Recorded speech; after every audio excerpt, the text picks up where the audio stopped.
ఆదివాసీ నిరుద్యోగ సంఘము పిలుపు మేరకు ఆదివాసీ హక్కుల పోరాట సమితి తుడుందెబ్బ ఇంద్రవేలి మండల కమిటీ తరఫున ఆగస్టు 27న ఏజెన్సీ సంపూర్ణ బంద్కు పిలుపునివ్వడం జరిగింది.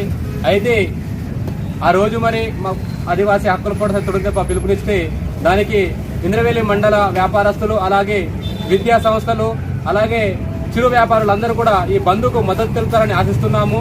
అయితే నిన్న ఏదైతే ఆదివాసీ గిరిజన సంఘం అనేసి లంబాడ తెగకు చెందిన వారు మరి ఆగస్టు 27న మద్దతుని పిలుపునిచ్చారు. ఇది చాలా అవాస్తవము. ఎందుకంటే గత 5 రోజుల క్రితము ఆగస్టు 22న ఏజెన్సీ బంద్ అని పిలుపునిచ్చారు లంబాడి తెగకు చెందిన వారు. మరి దీనికి మేము ఎలాంటి దీనికి తుడుందెబ్బ తరపున ఎలాంటి సంబంధం లేదు.